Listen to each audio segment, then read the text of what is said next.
Halo anak-anak, kali ini kita akan belajar perkembangbiakan vegetatif pada tumbuhan. Selain berkembang biak secara generatif, tumbuhan juga berkembang biak secara vegetatif. Perkembangbiakan vegetatif terjadi tanpa proses penyerbukan atau tanpa perkawinan sel kelamin jantan dan betina. Berasal dari bagian tubuh tumbuhan itu sendiri seperti akar, batang, atau daun. Tumbuhan baru yang dihasilkan memiliki sifat sama dengan induknya. Jenis perkembangbiakan vegetatif ada dua, yaitu vegetatif alami dan vegetatif buatan. Perbedaannya, untuk vegetatif alami terjadi secara alami tanpa bantuan manusia. Sedangkan vegetatif buatan terjadi karena adanya bantuan dari manusia. Contoh vegetatif alami, umbi batang, umbi lapis, umbi akar, akar tinggal, tunas, tunas adventif, geragih, dan spora. Sedangkan vegetatif buatan contohnya mencangkok, okulasi, menyambung, merunduk, dan stek.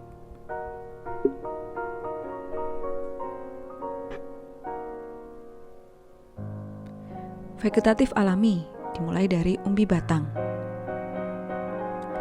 yaitu batang yang tumbuh di dalam tanah. Contohnya kentang, ubi jalar. Kemudian umbi lapis, yaitu pelepah daun yang bentuknya berlapis-lapis. Contohnya bawang merah, bawang putih, bunga tulip, bunga bakung.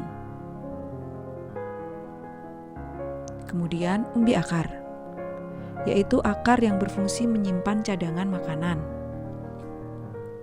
Contohnya singkong, wortel, dan lobak.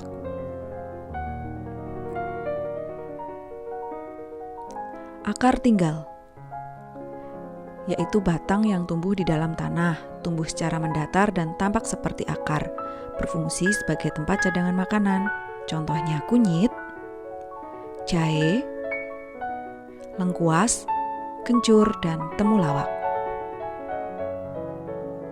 Tunas, yaitu tumbuhan muda yang tumbuh dari bagian induknya, namun hidupnya tidak bergantung pada induk, contohnya pisang, bambu, dan tebu. Tunas adventif, yaitu tunas yang tumbuh pada tepi daun atau akar tumbuhan, contohnya cocor bebek, sukun, dan kesemek. Geragih, yaitu batang yang tumbuh dan menjalar di permukaan tanah.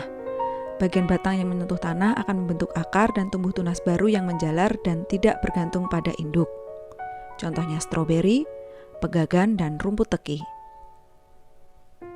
Spora, yaitu bagian tumbuhan yang berfungsi sebagai alat perkembangbiakan, berukuran sangat kecil seperti biji, jika jatuh ke tanah akan tumbuh tumbuhan baru.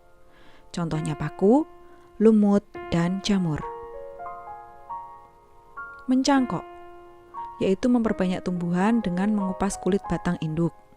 Jenis tumbuhan yang dapat dicangkok yaitu tumbuhan berkayu. Akar tumbuhan hasil cangkok berbeda dari induk dan berbentuk serabut. Contohnya mangga, jambu air, dan rambutan.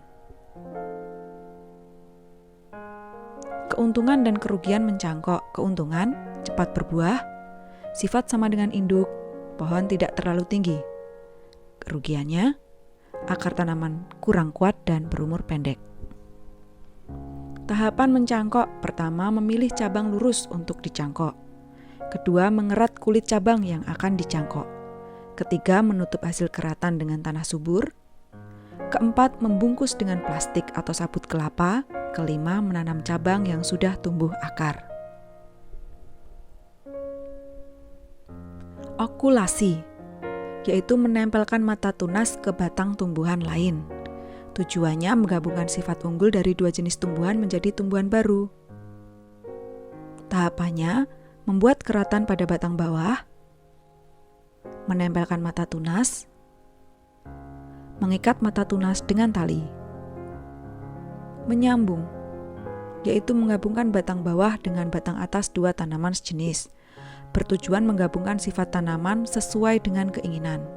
Contoh kopi, mangga, dan durian. Tahapannya diagram di samping.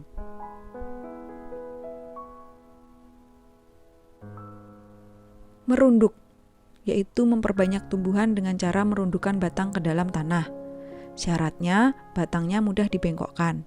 Contoh apel, stroberi, melati, arbei, dan alamanda. Merunduk biasa dilakukan dengan merundukkan cabang tanaman kecuali ujung batang yang majemuk keseluruhan.